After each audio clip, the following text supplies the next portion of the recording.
we'll have this discussion. Discussion? What discussion? This is a discussion. Combustion. Coming to you from Denver, Colorado, this is Discussion Combustion Podcast with your hosts, Kevin Batstone and Arthur Raw. But we're super happy to have you in here. No, dude, I'm excited to be here. You have no idea. I don't know if you can see my face. I can't stop smiling. I'm glad you made the trip down, man, for sure. Thank you. Yeah, it was rough, the Denver traffic. You know, people need to stop moving in. Yeah. Well, with everything opening up, too, you know, the roads are starting to get crowded again. You can just see it. You know, people are going back to the office.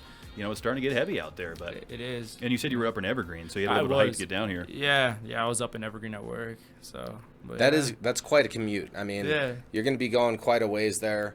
And I actually have to go to the post office in Evergreen to complete some paperwork for a passport. Oh, okay. It's like the only one that had availability that was coming up, and so that's the one I had to go with.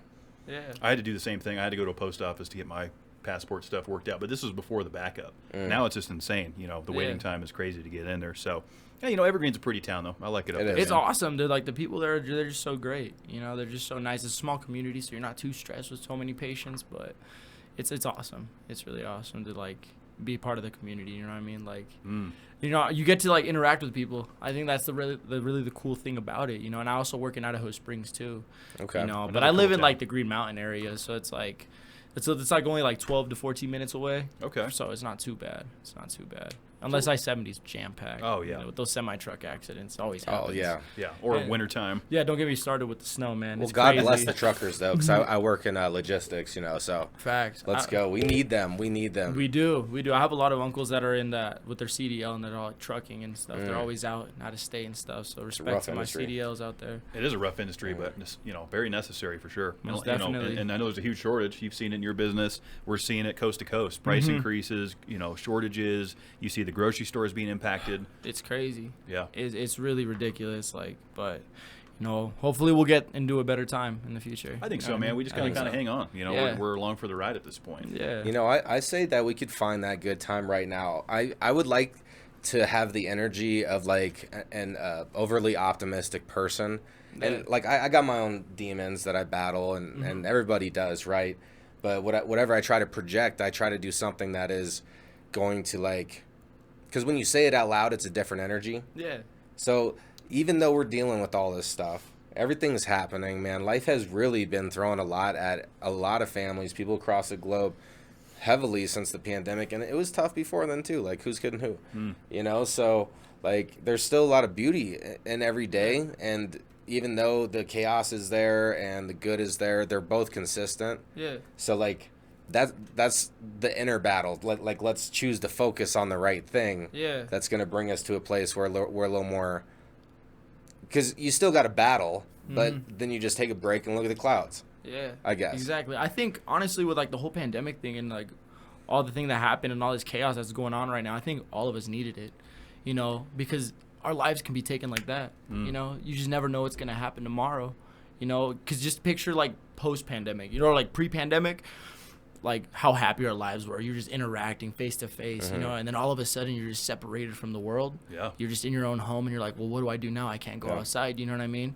And so we're slowly coming back out of there, but I feel like a lot of people needed that self-reflection. Definitely hit the reset button a little bit. Exactly. You know, 'cause I don't think a lot of us were prepared for the way everything was moving with, like, e-commerce and social media and, you know, just that fast-track lifestyle, right? It grinded to a halt. You know, I remember we were sitting in our old studio, and the NBA was like, we're shutting it down, you know. And it was like, is this really happening? I know. In all of our minds, we thought it was temporary. Yeah. You know, come to find out, I mean, everything just grinded to a halt. Yeah. And, you know, it tested a lot of people's patience. It really did. But you know what? I feel like we'll get through it, like, genuinely. You know, like, I feel like all of us really had that time to, like, how would I say it? To really build up what we really want to do in our lives. You know, I feel like a lot of people, and especially with the people that I met, it really helped them reflect on what they really wanted to do. It was kind of like, okay, this is what happened. What can you do better to better yourself? You know what I mean? And that's one of the things that, like, I really appreciate from all the chaos that happened. You know what I mean? Like, it really helped me find myself and discover myself, because we relied on too many people to be happy. We'd all hang out with our friends. We'd all go out. We'd all go to, like, football games, baseball games, you know. And then you really started to really think, well, I wonder what my family's doing. And then you started thinking about your family. Oh, I wonder if my friend's okay. And then you start thinking about your friends. Then you start really thinking about the things that actually matter in your life, you know. And that's why I think it was a blessing instead of an actual curse. Yeah, that's a good way to look at it, for Yeah. sure. Because there was a lot of darkness that came out of it, too, right? Most a lot of definitely. fear-mongering. People were afraid to leave their homes. You know, they didn't want to interact with people that, you know, didn't get vaccinated and things of that nature, right? So it did kind of drive a wedge in that area. But I would agree with you. I think it really kind of, you know, make or break a lot of situations with people professionally, leisure, things of that nature. Because you could still go on a walk, take a hike, lift weights, you know, takeout was still available. So, no, I agree. And it was a good time to be indoors and do some creating. Yeah. You know, I mean, we shut the podcast down for like 7-8 weeks when it first happened, just, you know, precautionary measures. Yeah. And then it was just time to get back to business. Exactly. Yeah. Yeah, It helped me me. too. It helped me write a lot of music. It really Yeah. did. You know, that in that self-isolation, especially when I had COVID like back in like I think like last year in November, and like I would just with those 2 weeks I just wrote so much music. I started writing down all of my ideas While and I you was were in like, quarantine? Yeah, while I was in quarantine in my room, you know, getting food, food for me. It didn't really affect me too much. So I was Yeah. just kind of sitting there. I did kind of have like a little bit of a sore throat. And I did feel a little bit exhausted, but it wasn't enough for me to like actually like feel pain and stuff like that. I guess my body was just a little bit different to it, but everybody's different, you know. I but- just lost my sense of smell. Really? That's what happened, and a little bit of runny nose. Yeah. And the smell came back after time, so that was fine. But the isolation and kind of missing out on doing something that you would rather be doing drove me to walking. And so I would just go on these really, really long walks. And I just kept that habit. Like it changed. Yeah. And like it's one of my favorite parts of the day is just something that's free, that is, you know, easy to do and healthy. Just go outside and walk. Like you said, take some deep breaths before, Exactly. you know, you get prepared for something, or if you're starting to feel a little overwhelmed, Yeah. you know, and just go absorb the world. Yeah, honestly, like, and then just hear the birds chirp. I feel like that's my favorite part of the day. You know, once you wake up in the morning, like, especially, I live by a lake, so, like, I hear the doves chirping, you know. I hear, you know, the wind gustling a little bit just from, like, the currents from the lake, and it's just, you know, it's awesome. I feel like looking up into the blue sky and looking at the green trees, that's one of the biggest things that help me kind of, like, alleviate myself from whatever's going on, you know. I feel like that's a great way, you know, and you stay healthy too, you know. You got to realign yourself sometimes and take care of yourself. That's the most important thing. Absolutely. Yeah. And it does start outdoors. I always feel like when I do camping or I take a walk, like you said, hearing the sounds, the smells, you know, kind of hit the reset button, recharge a little bit, you know, and take in what the primitive land that we live in. Exactly. You know? So it sounds hippie to some, but, you know, I can appreciate the birds chirping. Yeah. You know, I grew up on a Yeah. lake. I'd hear the loons up in New England where I'm from. yeah. Epic. Yeah, I love the mountains. Like, that's like my favorite part, especially going to my job. Like, the mountains, the drive, just seeing the sun rise up onto the mountains, it's just, like, so nice. I always see elk. Like, this morning I saw elk just crossing the road. Yeah, just seeing that was just so beautiful. I don't know why, but it was just... Well, because it is, and that's one of the things, like, with the whole why children like have this third eye for beauty and appreciate life, and everyone's like, oh, if I could just see through those eyes again, you know, because like everything's new, right? So once you see elk for the 1,000th time, are you still gonna like appreciate it the same way as your first time? And so I guess that's like where it depends what your value is about whatever it is that is on the table. Yeah, because you could see, like, I feel like it's crazy because you'll see elk like in different seasons, you know what I mean? Like, you'll see them in the springtime, and then you'll see them towards the end of the summer, and then you'll rarely see them in the wintertime. But when you do, it's like, whoa, like, that's an elk. Like, it catches you off guard. I feel like that's what kind of, like, gives you that little bit of adrenaline, you know? It's like, oh, crap, there's an elk right there just crossing the road. And, like, there's a lot of rams going up on I-70, too. You just see them running across those huge slopey mountains, you know, they're really steep. And they're running unfazed. So I think that it's beautiful. I feel like Colorado's a beautiful state. It's gorgeous here, but to all the drivers out there, let's drive safe. You know, there's all these animals out there. This is the perfect time to plug Wildlife safety. crossing. And some of my friends, they don't like to wear their seatbelts for some reason, and I always got to tell them, like, put on your seatbelt when I'm driving. And so if they're listening, you know. Buckle honestly, up. please buckle up. Like, even if you're speeding, just buckle up, because 40 miles an hour is just enough to throw you out of a windshield. Absolutely. You know, it's enough to kill you. You know, it's like, I feel like that's been a huge part here too, because I used to be in a car crew. You know, shout out to Team Street Illusions, but I used to be in a car crew, and those were my boys, you know, and like, but at the same time, there was just that little sense of adrenaline, I would say. You know, there was those people that would just, you know, drive, and don't get me wrong, you know, to have a fast car. I mean, I've driven like an idiot a bunch you know what of I times. mean? Yeah. You got to get it out of your system. But Exactly. wait, I would like to correct that. I drove like Like you stole it? a reckless Reckless good driver. The good. I'd agree. The good extentative. Okay. I relate to that, honestly. I relate to that. No, yeah. But, you know, like, hanging around those people with, like, the fast cars and stuff like that, it's like, you know, it's fun. Don't get me wrong. It's very addicting, but that's what's very bad about it, because you're just, you know, you're giving away cards, and once you run out of cards, you just never know what's going to happen, you know? Like, I feel like, you know, a lot of these kids out here nowadays, you know, they feel that power, and they get addicted to that power, and it just becomes their character. But, you know, everything has a consequence, you know, and I think that's one of the things that kind of like made me realize, like, oh crap, like, if I keep doing this kind of stuff, like, one, I can end up in trouble.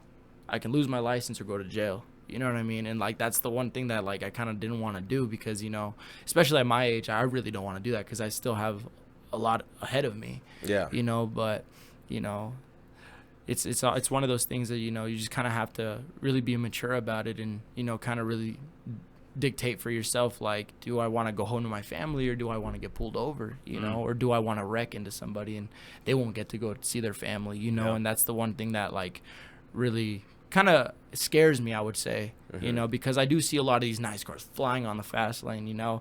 I used to be one of them, you know, and but, you know, it's like, it's one of those things where you kind of just have to take into consideration, you know, the actual cons of it instead of the pros. Yeah, kind of balance it out a little bit. Exactly, most definitely. I danced with a little bit of street racing when I was, you know, got my license, kind of goofing off. We had an abandoned airstrip in the town I grew up in, and everyone would go up there and race, you know.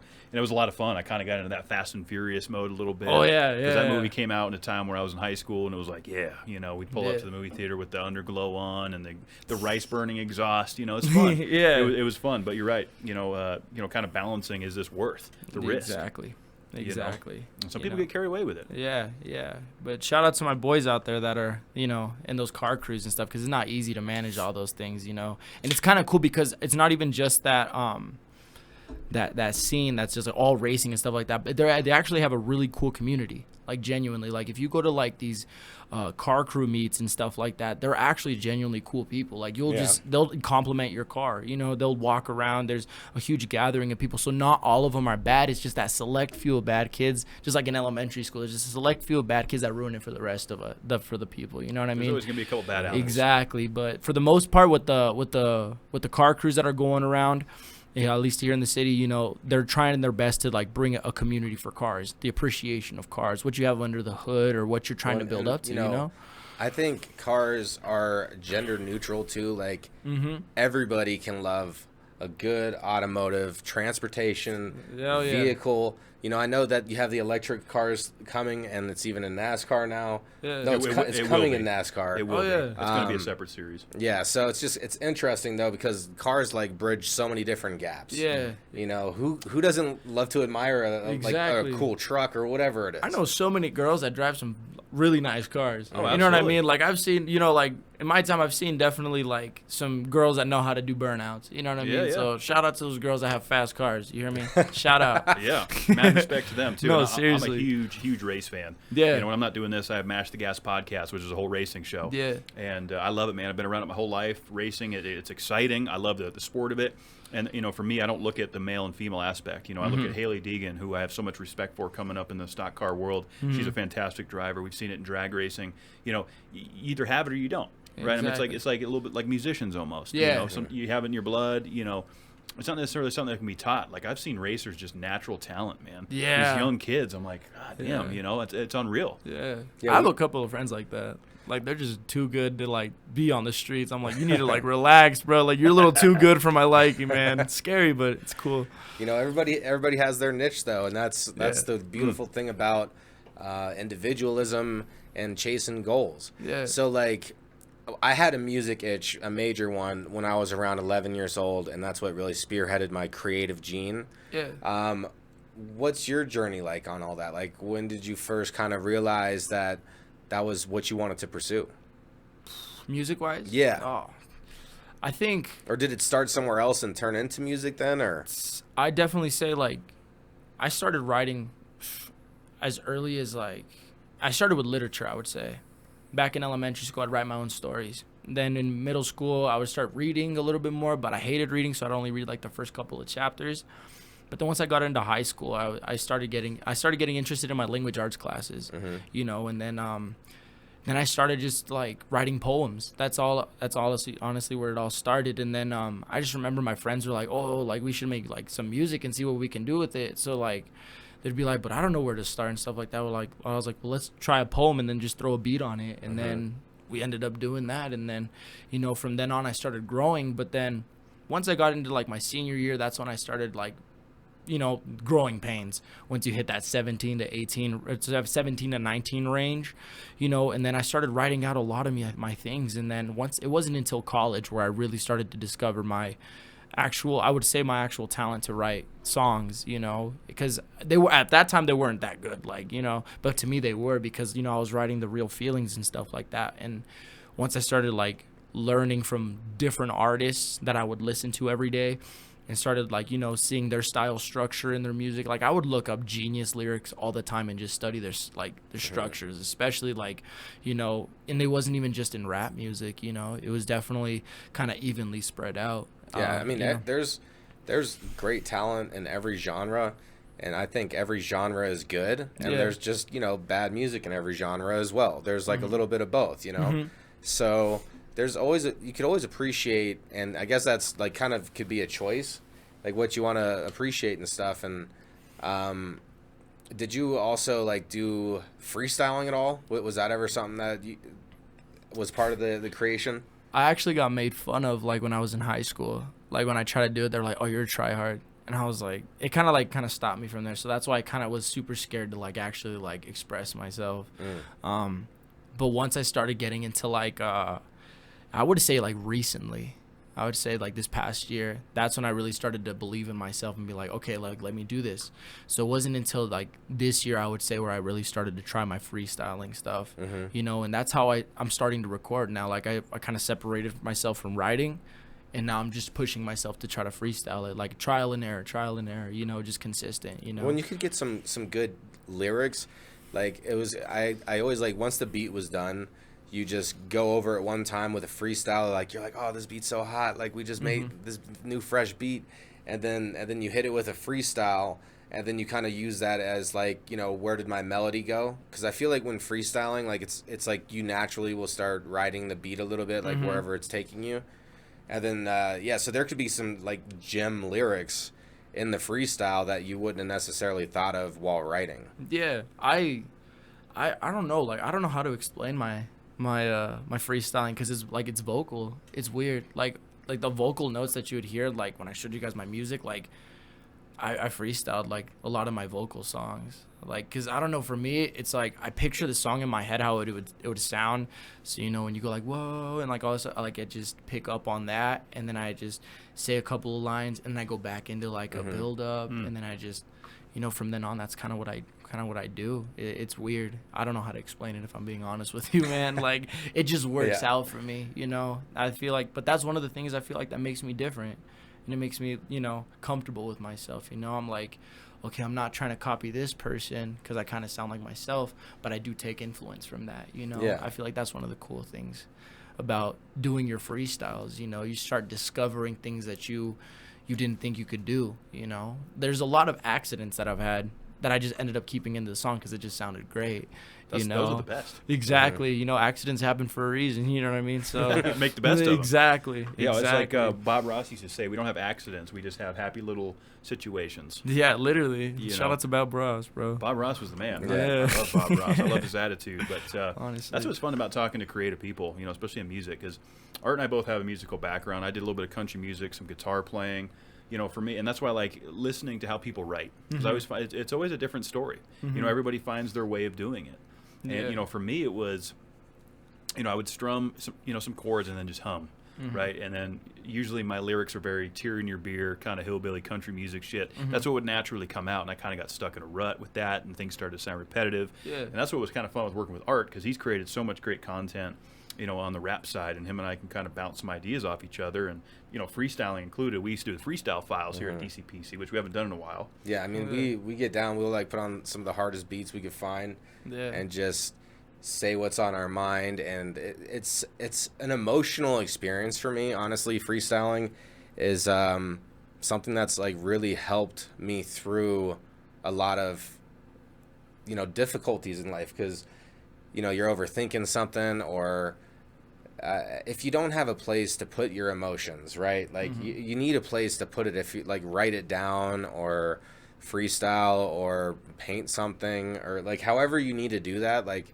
and that's one area that like has always my entire life just that will complete my day is just busting a hot freestyle. And a lot of times I'm always like, why am I not recording this? Exactly. This one's a hot one, and you just kind of let it go into the universe. Yeah, but tell me now, like when you guys were writing music and stuff like that, as guys, especially as men, or as a teenage man, as a young man, it actually helped us kind of let out what we wanted to, because at that time we're known for that, that stereotype to hold everything in, grow some balls, stuff like that. Yeah, be a man. Exactly. Suck it up. Suck it up. Be a man. But with music, you were able to escape that feeling from that old school tradition that was trying to be passed on to you. Like that really helps each and every single one of us. Like I think that's the one thing we got to appreciate too. It's like, it's a way to like release all the tension that we carry within ourselves. That's I don't think that could be better said, honestly, because I think even for people that aren't necessarily creators, just listening to music, one of my favorite things to do is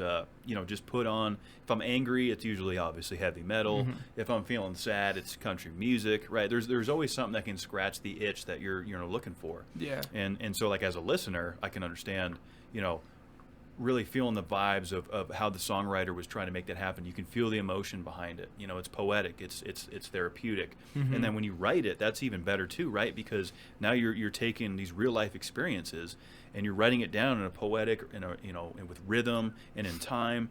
And that whole thing is so fun. And I have so much respect for songwriters, because I gave it a go, man, and it's difficult. It's hard. It's not an easy thing, especially when there's the pressure to do it, right? You got to put X amount of tracks out a year, and then to me, I think that's when you start to get wedged in with, is this authentic? I think that's the difference between, I always say with artists, a lot of the times, like, I loved their first record. Second record was great, and then I'm like, I didn't really like this new one, because I feel like that those first couple albums, and this isn't for everybody. I mean, this is just kind of what I've seen at times. That's that true passion, right? And then they get signed, and then you have this pressure to keep producing, and just I feel like the authenticity drops off a little bit. Yeah, I think it's because if you really listen to an artist when they're first started, let's say for example, you like discover one artist, right? He's just on the come up. He's not rich yet. He's still struggling. That's when he makes his best songs. That's when he's struggling. He has the true emotion. So that's why the first album, amazing. Second album, absolutely, gorgeous. Third album's like, okay, that we can get lit to this. It's a little bit mainstream.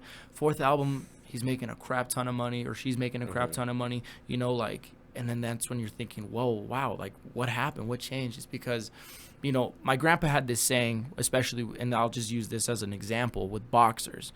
When boxers are first coming up and they're getting like $20 a fight, or like they're fighting for their lives, they're fighting for their families. If they have a kid, they're fighting for their kid.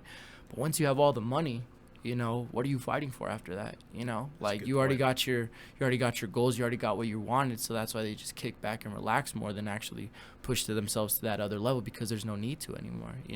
That's a good analogy for sure. I mean, that can apply to a lot of areas too. I look at professional sports. The first person that popped in my head is Tom Brady, 7-time Super Bowl champion. The man is the GOAT, right? Everyone's always said, "Oh, he should just retire." I can admit to that. I am a Broncos fan, but I can admit to that. Tom Brady's the greatest of all time. I'm a Chiefs fan, man. I was raised. And Patrick Mahomes is going to have his day. He's already there. I mean, he's a future Hall of Famer for sure. But Brady, Mahomes is awesome. It's like, look, he already retired. He's back. The guy's won 7 Super Bowls, right? I mean, people were like, "Oh, he should just retire after the 5th. He doesn't need the money anymore."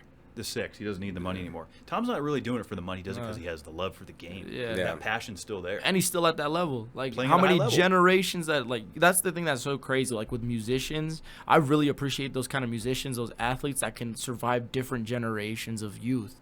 You know what I'm saying? Like, you think about Drew Brees, you think about Joe Flacco. When you think about artists, you think about, J. Cole, you think about Eminem, and I'm gonna get a lot of controversy for this, but like MGK even, like these people survived different genres or eras, of sports and, music.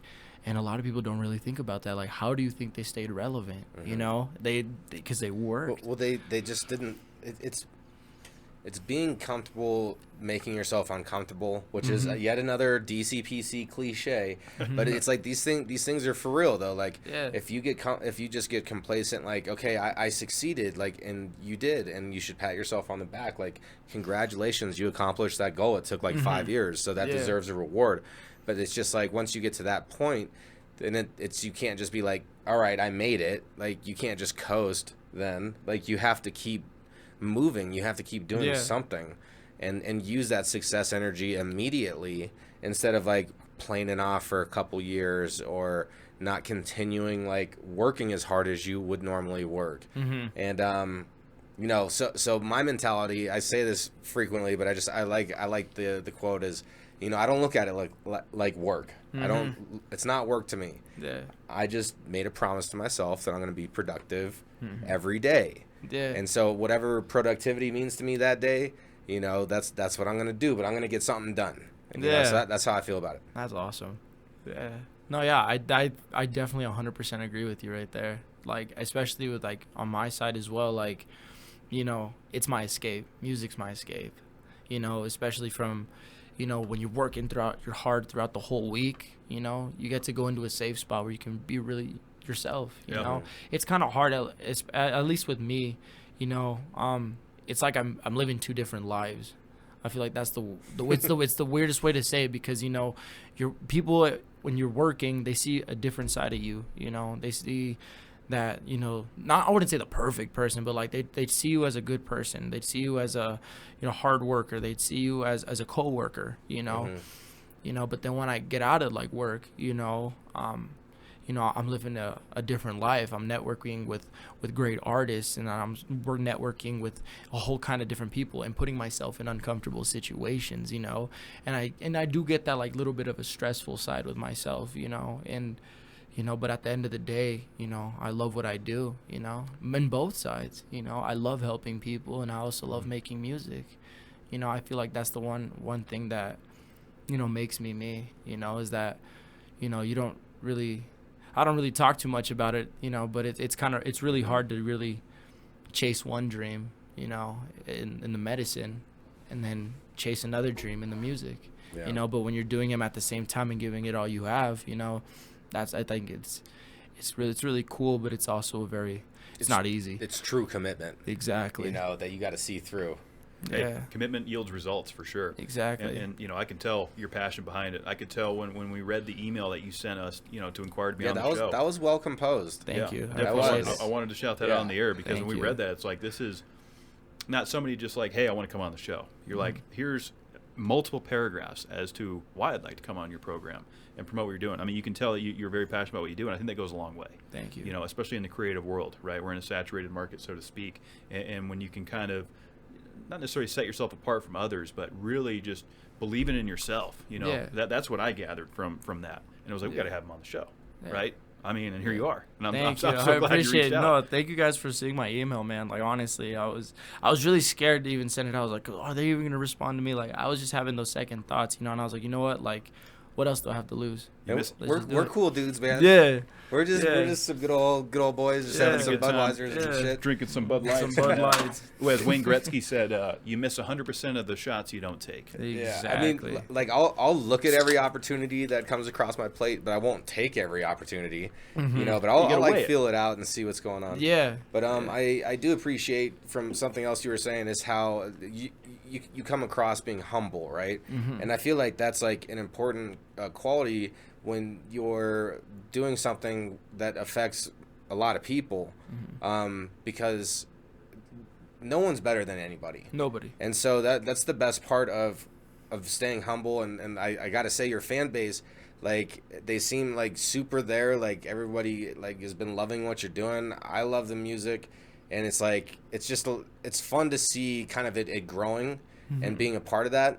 And so like these may just be some of your golden years right now, man. They might be, you know. And I think it's a great comment, honestly, because like, you know, the people that know me and the people that, you know, have communicated with me and actually got to know who I actually was, you know, are a lot of the people that like come to my shows, you know. And like I said, like, and it wasn't even just like from this year, you know, like I said, like I mentioned before, you know, back in high school, I had friends that in high school I didn't really talk too much about, but I was always nice to them, you know. And then even coming back out of college, you know, I have a lot of friends, you know, and I was always nice to them, you know. And then there was people that I'd never even met before that were like, dude, I heard you on Spotify, like you're crazy, like, you know, stuff like that. But I always make sure and I try my best to meet anybody and everybody that comes and tries to support me, because like without them, you know, I wouldn't be making music, you know.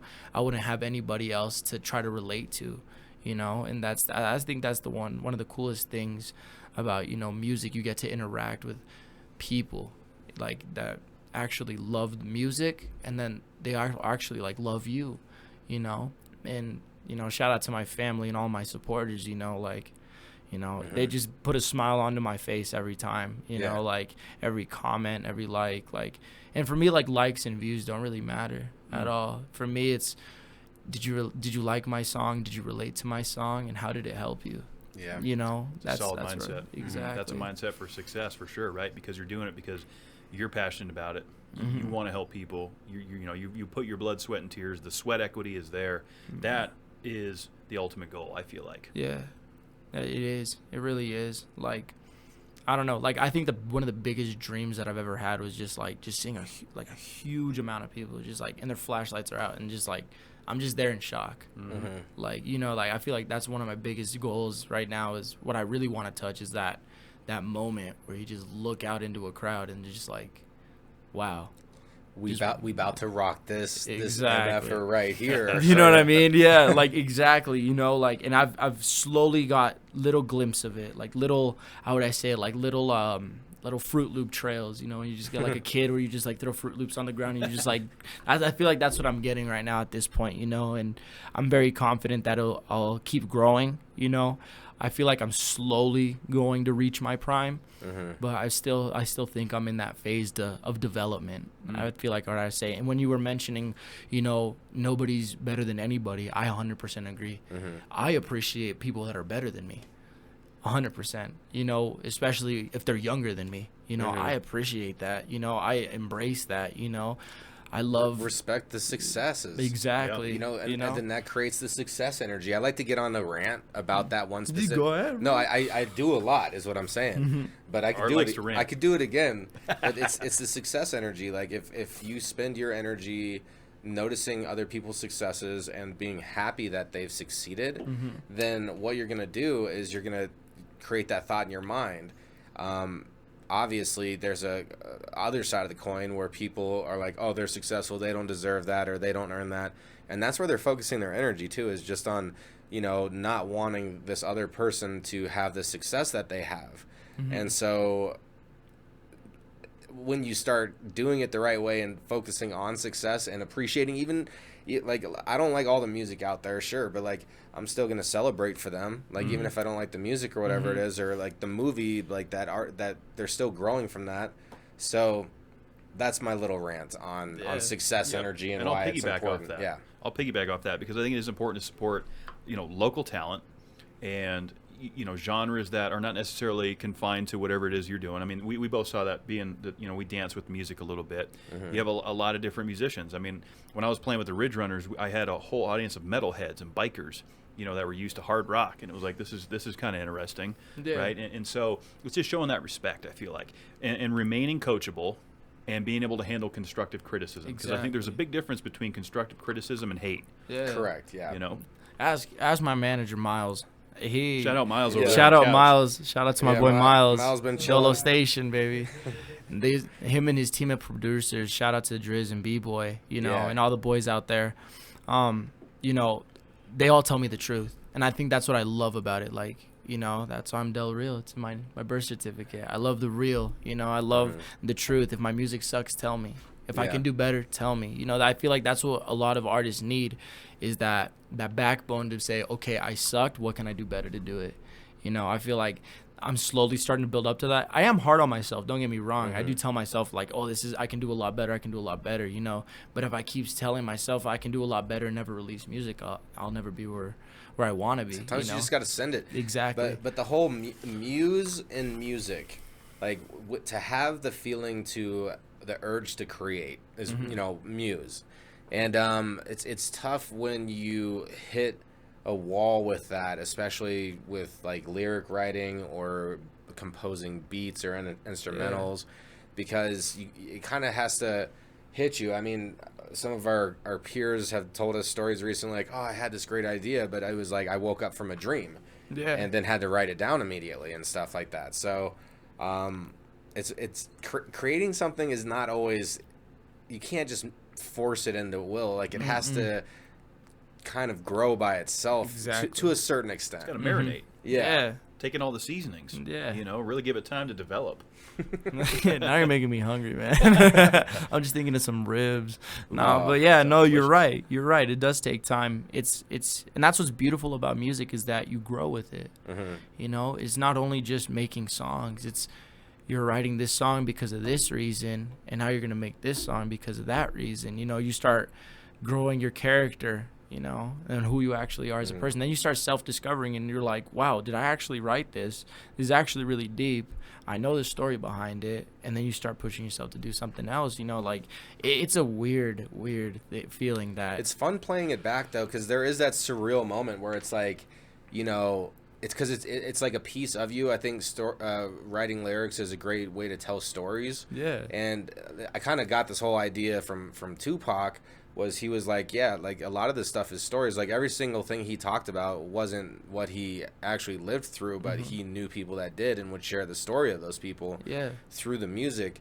And like that's one important thing to like kind of remember, I guess, is like, you know, there is that creative aspect. So to like completely judge people upon music is a little unfair. And I mean, and unless if you are also a creator and you are critiquing how you feel like creatively it could be better, not just hating on it to hate on it, I guess. Yeah.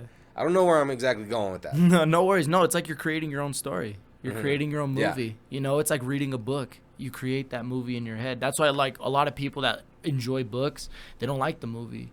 You know, because it ruins their imagination of what they pictured the character to look like. You know, and that's a good point. That's what I love about music, and like I love writing like 100%. I hate reading, but I love writing. Like I'll write pages on pages. Like as Miles on our way to the Houston trip, I was just on my book, just at the hotel. I was just, you know, writing on my writing in my little diary.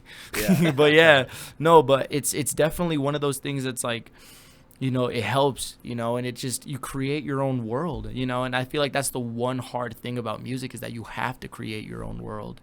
You know, you have to be your own leader. You have to be your own character. You know, you have to be yourself and genuine, because if things don't add up, then, you know, it'll come back to bite you. Yeah. You know, that's a good point. I mean, that definitely dives into a lot of layers of the music business. Exactly. You know, it's constantly evolving. It's very competitive, like we had talked about, you know, and I think that's the best way to approach it, is remain, you know, humble, real, doing it for the right reasons, getting the satisfaction from it because you love doing it, right? You know, kind of almost doing it not expecting results, but just putting out there your most authentic self. And I think a lot of people get caught up with different things and try to play characters, and I think that really starts to cloud the judgment of, well, why are you actually doing this? Exactly. You know, so I think authenticity will always prevail. It will. It definitely will. You know, that's why I try to stay true to myself 100%, you know. I try to help my friends whenever they need to be helped, you know, and that's why I try to, you know, talk to people, you know, especially during sessions. If people want to make like features with me, like if you want to make a feature with a certain artist, it's like, oh, all right, let's get to the studio, let's record the song, all right, see ya. For me, it's like, let's actually get to know each other. Like, well, what made you want to do music? What inspired you to do it? What are some things and obstacles that, you know, made you who you are? Like, what was the kind of, you know, what was the kind of shit you went through, you know, and to be where you are at, you know? And it's like, and once I start really connecting with the people that I do, you know, or the people that want to connect with me, it's like, it's not just making the song, it's getting to know who you are as a person, you know. And I think that's super important, because if you create a bond with another artist, you'll make a huge song. You'll make a really good song, because one, they're telling their side of the story, and you'll be relating to it because you know them. into your side of the story, you know. And I feel like that's what's been helping me a lot too, at least in my career, is just, you know, connecting with people to a different level. On a real level, actually, because it is so surface. I mean, obviously that's how everything starts, is on the surface, but like when you think about like how many people actually try to get to know people well and actually get to understand like what's going on with your day. And it takes effort to get to know somebody, and it takes effort. And so that's a really quick way to judge a character, is like, if you're not even willing to put forth the effort to have this type of conversation with me, then, you know, how can I rely on you to have the effort to complete this project with me, almost, you know? Yeah. Exactly. So I feel like that's a nice, genuine approach. Yeah. And my whole thought on being genuine is just like, you know, be real to yourself, especially when nobody else is around, like when you're completely alone. Like, be authentically who you want to be, who you feel you should be, and just accomplish goals. I mean, that's one thing I've been working on a lot, is like less talking about what I'm trying to do and just going and getting it. And like it's felt good doing that. Yeah, it really has. You know, you put in all that effort, all that time, and then once you actually get it, you know, you just sit back and be like, wow, I actually did that. Yeah. You know, I feel like a big example for me, at least, is when like I got my car. Like I got a 2013 Challenger RT. No, it looked good. We saw it. Thank you. I appreciate it. No, yeah. And, you know, but to get it, you know, I was working like almost like 40 hours at Chipotle every week. And then at the same time, I was doing side jobs, you know, landscaping with my best friend, snow shoveling with my best friend, you know, doing moving. You know, I remember we did this moving.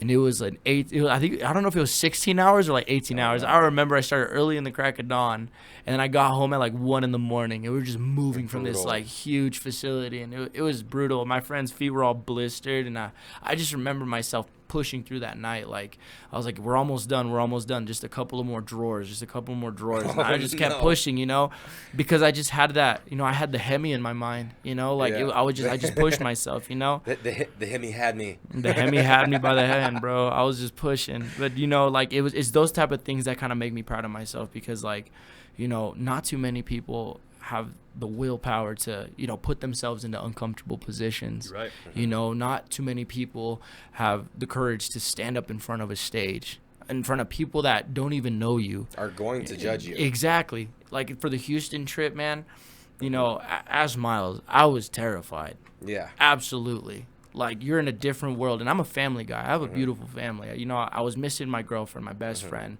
You know, I was missing home. And, you know, and once you just see those eyes just look at you, I can't forget it, man. They just look at you like they hate you. I threw out a Supreme shirt, man, and nobody wanted it.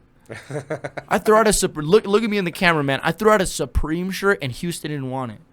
I was really sad. That was dirty. Right? Yeah. That's what I'm saying. But it doesn't matter. It's all good. Still love. The experience. You know, maybe you guys just didn't listen to enough of the music prior. One day, I promise you, and I'm going to guarantee you. One day you're going to want me back. One day you're going to see me at Astroworld. One day you're going to see me with some big name artists, and you'll be like, dang, I really didn't know who that kid was until today. You know, I'm going to manifest that today. So yeah, so with the manifestation word, I know Kevin knows I get excited about like affirmations and manifesting things. It's crucial. Yeah. It really is. It's an important part of the thought process. It is. I mean, it completely changes your demeanor, you know, going to things. Like you just said, you've already manifested Houston, right? Yeah. Going back to Tejas, good old Tejas. Yeah. I love that state, man.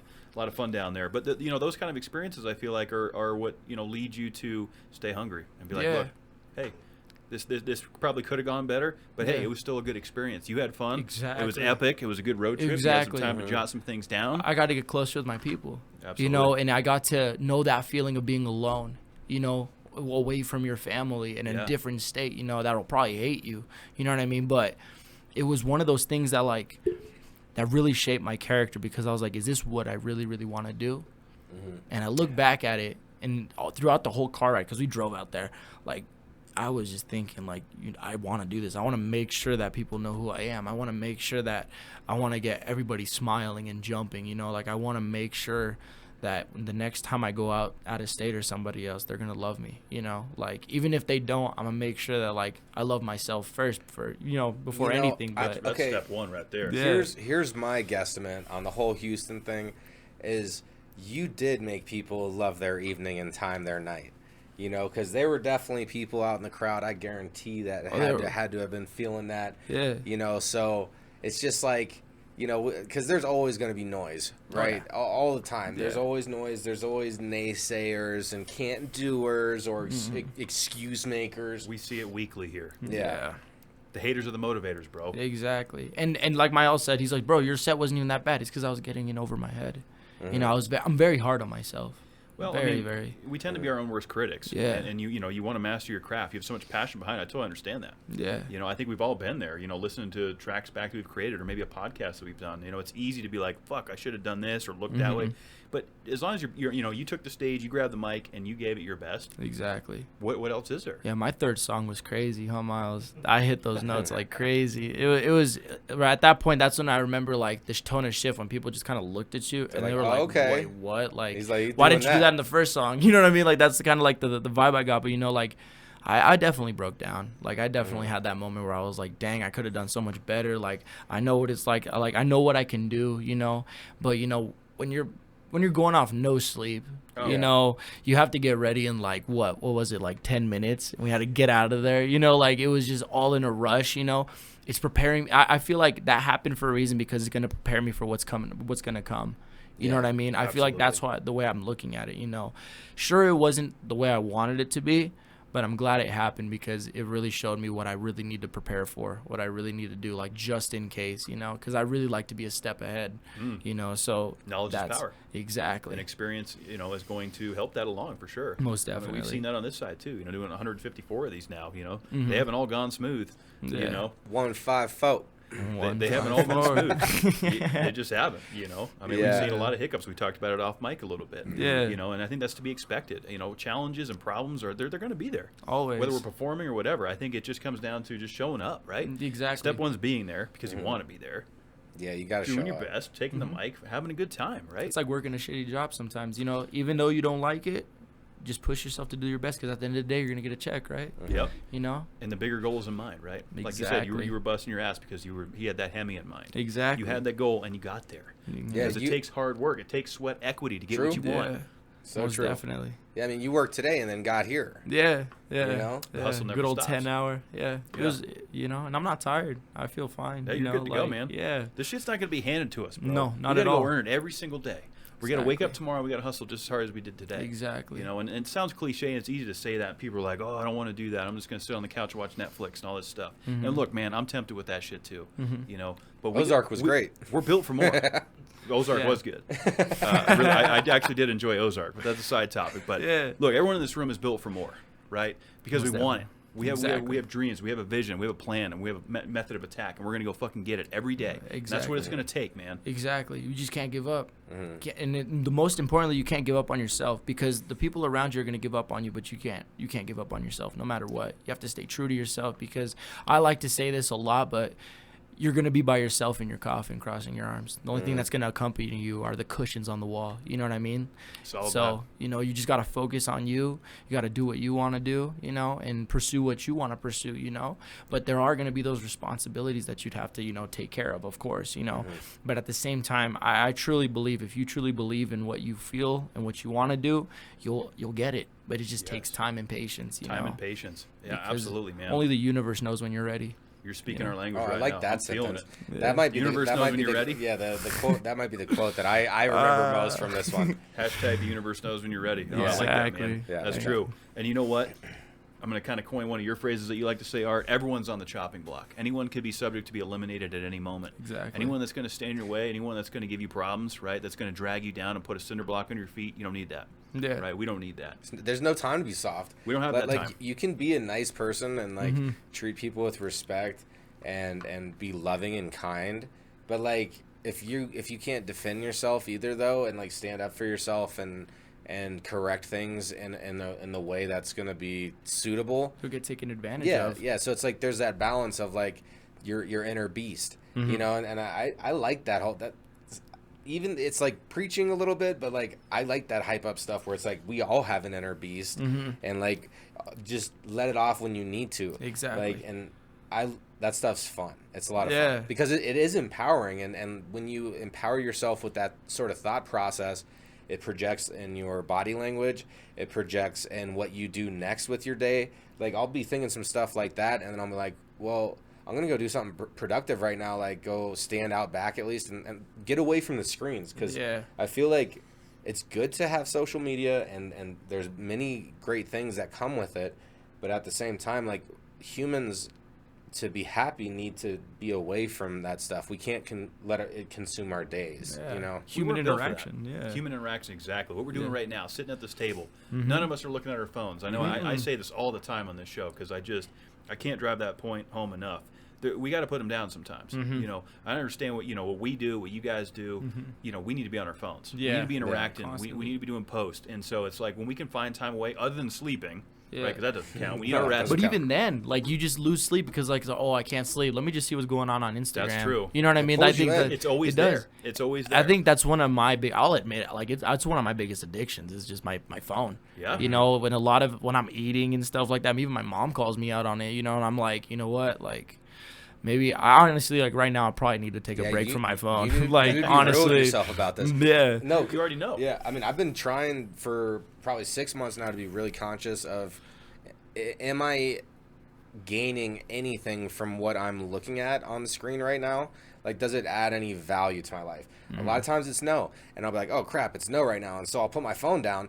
But then I'll, like, almost just pick it back up and open the same app right again. And I'm like, what am I doing right now? Yeah. It's an instant boredom cure, so to speak. Exactly. And don't get me wrong, we're all guilty of it. Everybody. Everybody. The listeners, every single myself, person. Yes. You know, but making that conscious effort, like for me, I know I'm beating a dead horse for our listeners. They've heard me say this many times, but like meals, going out, a bar, lunch, dinner, you're with your friends.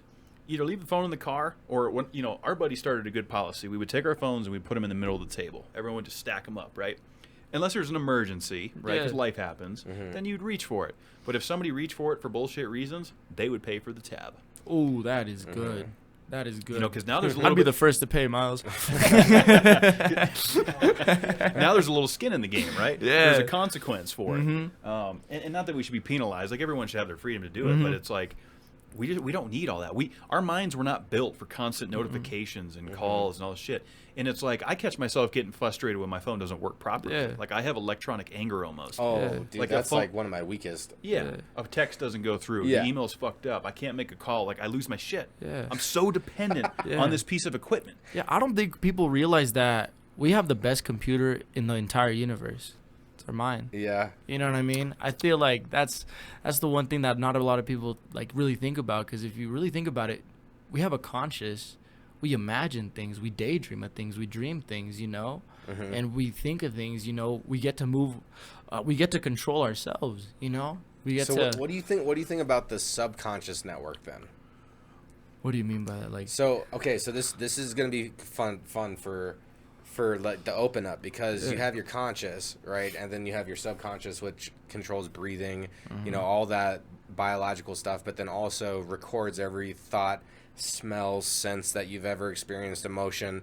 And also they say that the subconscious network is they compared it to the human database, because everybody has access and is part of the subconscious network, which is intuition, basically. And so if you can listen to your intuition, then you can, like, tap into subconsciously, you know, something that you know to be right. And the thing about those kind of thoughts is they might be a difficult thought or something that's, you know, hard to overcome. And so the mind wants to relax. So it's then your duty to, you know, be like, oh, my subconscious just told me something. Like, I need to follow my intuition now and do what it said. And that might be the hard thing to do. But there's, like, this whole science behind the conscious, subconscious, and that whole network of subconscious. And some people believe in it, some people don't. You know, I think it's rooted in science to the majority of everything. Yeah. And you know, it's just like religions, right? Like, I'll briefly touch that, I suppose. Like, believe what you want to. Like, as long as it's making a positive impact in your life and in others, then there's nothing wrong with that. Exactly. And don't force it upon anybody else, because everybody can believe in anything they want to. You know what I mean? Yeah. I feel like, because I'll be honest, my family grew Catholic. They grew me Catholic, just because like my Mexican heritage and like my traditions and stuff like that, you know what I'm saying? But my parents did a really good job of not pushing it too much onto me. Don't get me wrong, you'll get pinched in church. They'll force you to go to church when you're a kid, but after a while, you know, you started kind of realizing, oh, you know what? I don't need to go to church to be a good person. You know, like, yeah, I'll give my thanks here and there, but what I believe, at least in my own perspective, is my love with religion should be within. It should be to myself. You know what I mean? And that's kind of where I'll leave it out there. You know, I don't want to speak too much about it because it can go. You know, the holy energies that bestow themselves upon us can be found under every rock, every river, within every nook and cranny of this glorious planet. That's how I'll say it that way. Yeah. Everyone can believe what they want, man. Exactly. You know, at the end of the day, I don't have a problem with that. You know, kind of piggybacking on what you said. It's when it becomes like you don't believe what I believe in. Well, then how I judge you. Exactly. Right? That's where it becomes a discrepancy. I hate that. Yep. I hate that. Yeah. Like it's okay to disagree. Like that's fine. Yeah. We don't have. You think Kevin and I agree about everything that we do? Exactly. No, absolutely not. No. Where's the fun in, like, you know, in friendships if there's no disagreement? You know, like, and it helps each other grow, right? Exactly. You know, I think people are afraid to be wrong sometimes. We have a couple of those in our circle. I'm not going to call out names, but there's just a lot of individuals that cannot admit when they're wrong. And you know what? These people need to tighten up, bro. Yeah. There's a lot of times where, like, I think you're right. Like, a lot of people definitely need to admit when they're wrong. You know, I'm wrong a lot of times. Oh, I am all the time. Most definitely. I'll be the first to admit it. Yeah. You know, I'll sell it like I'm right, and I'm like, fuck. You know what? I guess I was a little bit out of line there, you know, but that's one of my favorite moments is when Kevin is overly confident in whatever he's talking about, and then I know truly, and then it finally surfaces like that, and he's gotten me in the same way. You know, it felt good when you got me like that. But that's all part of being friends. Is like, you know, you have to give each other a hard time because you have to hold each other accountable. Like, you know, I'll get a little bit more serious, and I like to touch on this almost weekly, because this is my first time talking with you. So, but just like overcoming heavy addictions, which is something that like was a long part of my road. Heavy on opiates for like 12 years, took 5 years to get off, but like, you know, it's like I'm on that 2-year mark and there's been a definitive change in my thought process on it. So it's like, I'm not going back, but there's no way I could have ever gotten there without my network of friends, without all my friends that helped hold me accountable, told me the things that I didn't want to hear. And like, you know, so it's important to hear what people have to say, especially if you don't agree with it, because sometimes we're lost in our own thoughts, and it's easy to get convoluted in our own head. And what if they're saying really holds true value, and like you can really grow as an individual from this, you know? Yeah. First of all, bro, congratulations for overcoming that addiction, because opiates is that, I feel like that is one of the most deadliest things. Like, you can snort cocaine all you want, but when you talk about pharmaceuticals, those are the real addictions. That's where the big money's at. You know, people just keep coming back. That's the real drug business. You know what I mean? The pharmaceutical industry. That is. You know, I don't want to get too much into politics, but the addiction is definitely, especially with people my age, you know, parties and stuff. We're only here for a good time, not a long time type of stuff. You know what I mean? But then it has its actual consequences on your health. You know, your kidneys start failing, your liver starts failing, you know, your brain starts getting into the psychosis, you know. And what's worse about addiction, and I feel like it's not when you're on it, it's the aftermath when you're trying to leave it. You know what I mean? The withdrawal syndrome, the seizures, you know what I mean? Like the shakes, you know, you're not able to sleep at all. You start throwing up, you know, you start feeling all this fatigue, you know. It's like, it's one of those crazy things, you know. And at least when at my work, you know, there's a lot of people that, you know, are going through these addictions, and it's so hard to like try to save them, because it's a battle within themselves that only they can really overcome. You know, you can try to do your best to help them, but you gotta want it. Like, exactly. I disappointed myself for straight up 5 years straight, still lying to people, still disappointing myself, still overspending my check, like getting cars repoed. And the thing at that point, because after 12 years of negligence, like karma was starting to catch up, right? Like, you know, the tax man was like collecting stuff, and like I was trying to get a car, and you know, it's just like everything that you do, eventually you have to pay the price for that. Exactly. You know, there is a cost for everything, man. And And so for anybody who's struggling with that, you know, just it's okay if you make a mistake or two, or if you know you fuck up, just don't take too much, you know, and just take it slow. Yeah. But just give yourself time. Like, give yourself 3 years to quit. Give yourself 4 years to get off of it, and allow yourself to make some mistakes, because that's the only way I was able to do it. Yeah. You know? And honestly, another thing too is be open to the people that are trying to help you. I know they make feel like when they're like, oh, you need to go to a rehab center, or you need to go see a doctor, you need to go see this. It's not because they hate you. It's because they see the potential of what can happen to you. You know what I mean? And I know with a lot of people that are suffering through addiction, they're very scared of the doctor's office. Why? Because they tell the truth. That's the one thing. They'll tell you straight to they won't sugarcoat things. You're like, if you keep doing this, you're going to die. Your liver is failing. This is how much time you have. Like, I think that's another thing too. It's like medical professionals are telling you, you know, you see like this whole other layer that the majority of public does not. Exactly. You know, like a lot of people with addictions, you know, they're very scared, and, you know, they're only in their world, you know. I feel like that's one of the biggest things too. They're only in their world, you know, and I feel like the first step is to open your mind and put yourself in other people's perspectives, you know.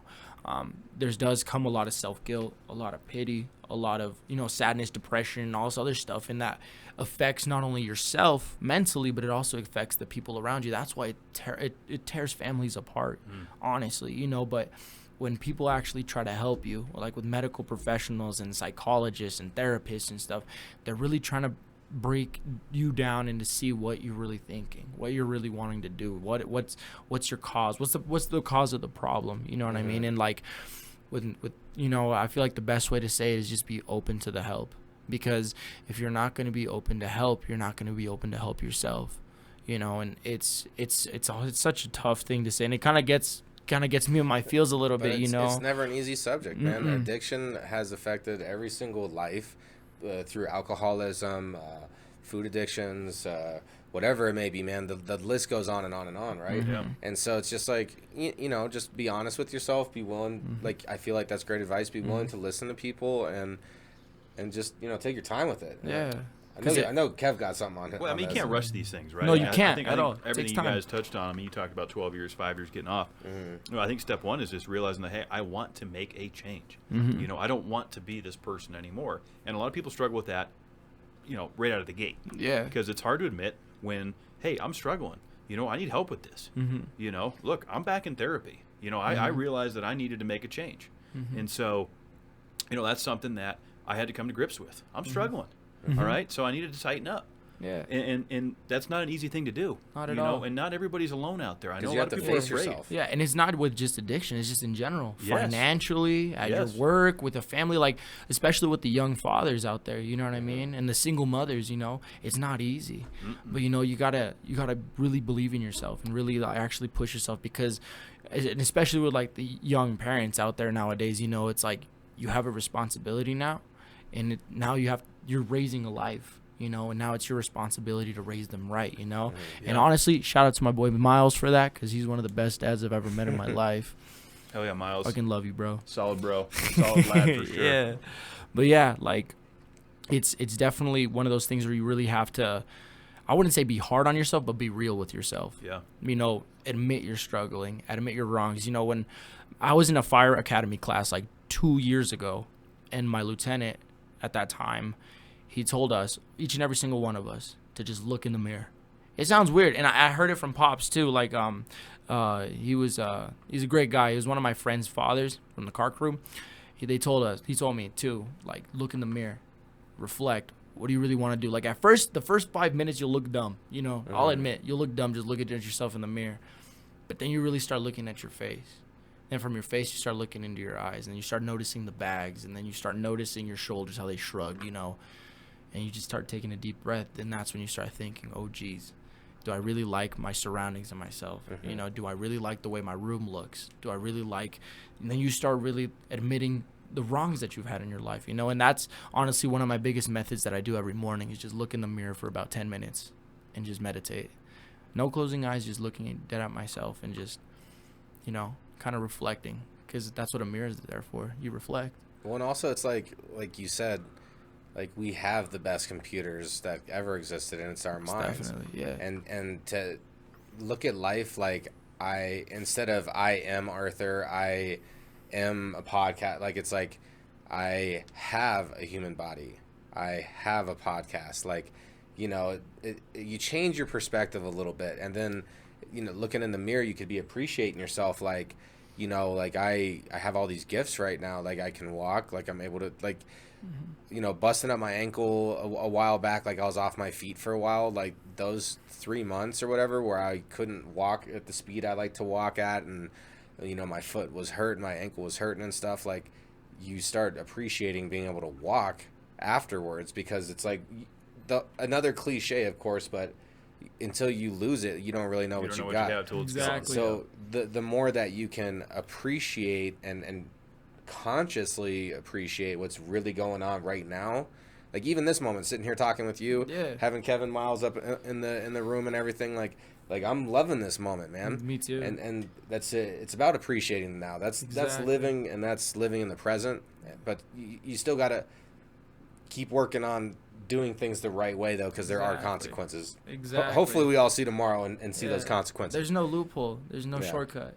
You know, it's straight through the cheese grinder, man. Like, honestly, you know. Long, cold, hard road. Exactly. It's a huge, bumpy road, you know, but, you know, as long as we just stay dedicated to ourselves and really believe in ourselves, you know, we'll walk for miles. Yeah, you bet. You know? And you hit on one of my favorite points. You know, this tattoo I carry on my arm is so important to me beyond blood. Ooh. Because family and friends make you the richest man. I will always believe that. It's been the reason that I have been able to stay focused. I've got the greatest friends and family in the world. And without that, man, shit, I'd be a mess, you know. So that to me is so important. And it's important to start there, you know, surround yourself with the right people, your friends, your family, the support, right? And then you can go about your own business, right? You know you got a safety net. You know your boys are there for you, your family, your girlfriend, whoever, you know, whoever it is. Because without that, what do we got? Exactly. Money doesn't mean shit. Not at all. Not at all. Like, that's what's helped me and motivated me, you know. Now, because I, like 2-3 years ago, I was like fucked over like so many times. Like I can just count like with multiple fingers, you know, like how many times I got messed over. But like this year, once I started surrounding myself with my boys, once I really started to get to know my each and every family member right with me, you know, and then, you know, meeting the love of my life, you know. You know, it's been awesome. Romeo, you. Hey man, I'd rather have a girl that would ride with me than like have like 15 of people that just want you off your, you know what I mean? Like it's like, you know, like, cause like they're only for like one use type of stuff, you know what I mean? Like, they're only there for bad intentions. Surface level. You know what I mean? Surface level. Yeah, but then once you actually make a deep connection with somebody that, you know, like I remember the first date, like the first time I ever saw my girlfriend, bro. Oh my God, I just fell in love. Like we didn't even say a single word to each other, man. Just looked her dead in the eyes and like just fell straight in love. It was weird, just because like I'm not gonna lie, like I was pretty good with girls back then, you know. But when I met her, I was so nervous, so scared. Like it was like I remember shaking. I was like, you'd almost say you felt a little uncomfortable situations. No, yeah, but it was funny. Like she's definitely been one of my biggest supporters, you know, like, you know, even when like I'm in a studio session, you know, she's just there just caressing my head, you know, and just like believing in me. You know, and I believe in her dreams, you know, and it is super hard to find, you know, and that's why I cherish her. Because the journey you're on, like it's hard to be built for this sometimes. Because like it's a beast. The creating your music and that is a beast within itself. It always wants more. The podcast, it always wants more. You know, so it's like, yeah, let's go. It's game time. You gotta have support. Everybody needs support in their lives. I totally agree with that. And self-control. 100%. Self-control is the biggest thing ever. It certainly is. Knowing when to say. As he cracks a cold one. Be a smart ass. No, it's all good. But no, I agree with what you're saying, and I bet you, because I was gonna segue, we'd like to ask our guests if you could give humanity, everybody on this planet, a piece of advice to help them be better people tomorrow, what would that piece of advice be? That's an amazing question. And I've waited to say this for a long time. I'd just say, go about your day, you know, and do whatever you want to do. A lot of people take influence from their parents, from past traditions, from their grandparents. And they're like, oh, you need to go do this because we did this and this is how we succeeded. Find your own success. Try to find who you are as a person first and believe in yourself. Build your confidence, but not too much. Respect people around you and do anything that you wanted to do. I don't care if it was playing the triangle, painting on the walls, do anything and everything you want to, because the thing is, the reason people hate you or hate on other people is because they're afraid to do what you're doing. That's the best way to say it. And it doesn't even have to be in music. It doesn't even have to be in art. If you want to become a plumber, become a plumber. If you want to be a mechanic, become a mechanic. If you want to be a lawyer, be a lawyer. If you want to be a doctor, become a doctor. But if it's what you genuinely want to do for the rest of your life, you do it. Don't listen to mom. Don't listen to dad. Don't listen to your sister. Don't listen to your family. Listen to yourself. Surround yourself with great people. People that support you, that grow with you. People that are willing to pay for you at a food line when you just, when you're broke, Like, surround yourself with those people that be like, hey, don't worry about it, bro. I just asked you if you're hungry. I didn't say if you had money for it. Yeah. Surround yourself with those kinds of people that are positive, and I feel like one of the biggest things too is surround yourself around hard workers. They might not have the best job, but they're not giving up. Yeah. They're still getting their shit done. That's what's helped me a lot. My best friend, biggest brother, shout out to Isaac. Love you, dog. Kid works like a man. Like, he's younger than me and he works so hard. Like, hard, man. Like, if I were to tell you like the stuff that kid could do, bro, he works hard. And I love surrounding myself around that energy because it pushes you to become into that level. This dude's outclassing me right now. Exactly. Like, we push each other too in here, man. Exactly. We do. Yeah. Yep. Yeah. To piggyback off that, man, it goes a long way to surround yourself with people that work hard. Exactly. Share the same values. Are hungry for more. Right. No, solid advice for sure. Yeah. We all need it. Exactly. Yeah. I mean, it's like, it's hard to encapsulate that, and I feel like you did a good job, though, because there are layers to helping ourselves, and initially, because it's a question about helping humanity out, but ultimately, like, if we can treat ourselves the best way that we can, then we're going to be healthier for everybody else. So yeah, let's take care of yourselves. Exactly. Like, you're worth it. Yeah. Everybody out there is worth it. Yeah. Everybody, we're here for a reason. It's weird. Like, just think about it. Like, there's so many Earth-like planets just in our galaxy, and there's still in like infinity more. And we're right here right now in a podcast. And you're right here watching this podcast. You're in your bed, you're on your couch, you're on your phone. You're in this world for a reason. Maybe a year from now when they're watching this podcast. Exactly. You know what I mean? Like, we're here at this moment right now, and I feel like that's what we really need to appreciate, because it's like Master Oogway said, shout out to Kung Fu Panda, the past is history, the future is a mystery, but today is a gift. That's why they call it the present. My favorite quote. I like it. That's good. That's solid. That's my favorite quote from Master Oogway. That's one of my favorite movies. Kung Fu Panda. It's funny. Epic stuff. Yeah, honestly, I'm craving some dumplings. I don't know about you guys. I always love all those kind of cuisines, man. Right. I'm not gonna name out the place because I haven't tried their whole menu, and I was probably the first customer of the day. Maybe the pans weren't ready, but I got this pad thai today that was disappointing to me. But their Vietnamese egg rolls are really good, so I'm gonna give them another shot here in the future. But that they didn't meet the mark on the pad thai today, so I'm missing an Asian Thai type. I'm with you on that craving. I got you, man. I have long answers even when people don't ask me questions. That's just kind of how I do it, man. Yeah. The food cravings are set. Yeah. We talked about ribs earlier. Yeah. Dude, oh my God, man. Don't get me started on food, because I will talk so long for food. We love food. Well, we're gonna get you back in here. Oh yeah. Yeah, you're in the wheelhouse now, Yeah. brother. So, we like to do repeat guests, have you on, maybe a year from now, less than then, whatever the case may be. We'd love to come out and see one of your shows. Oh, yeah, most definitely. June 11th. Y'all should come through. Black Buzzard. It'll be sick. June 11th. And this Black is a good segue into, what do you want to plug? Where do you want to promote? Where can people find you? IG is probably my best one. That's where I'm the most active. Facebook too as well. So my IG is gonna be DVNNY DEL REVL, but the A's are V, so it's DVNNY DEL REVL, and that's usually where I'm the most active. You know, you can find me on Spotify, Apple Music, SoundCloud. I don't really post too much on SoundCloud, but just check out the Spotify and Apple Music. Okay. You know, most definitely. And I got an album coming out here soon.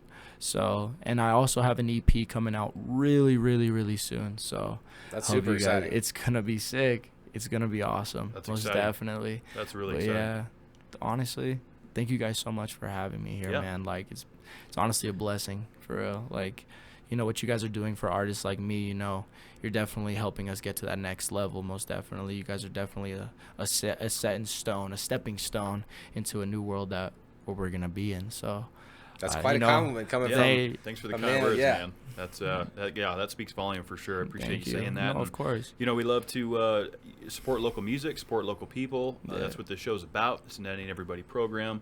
And like we mentioned during the program, you know, you reached out and said, hey, I want a shot at this, you know, and love what you're doing. Thank you. You're definitely well on track to Great attitude. really too, man. achieve Thank you achieving- so much. I appreciate yeah, that. great attitude. Thank you. Just keep digging, man. This is going to be good stuff. I'm excited to follow your journey and, you know, have you in our wheelhouse, man. You know, it's going to be a lot of fun. So Yeah, most definitely. It's gonna be awesome. Yeah. It's gonna be sick. I can't wait. Like I know it's not gonna happen right away, but when it does, it's gonna be insane. Well, Ride the we're wave. going to be keeping tabs. we're riding the Most wave. definitely. We're going to be keeping tabs. It's such a pleasure.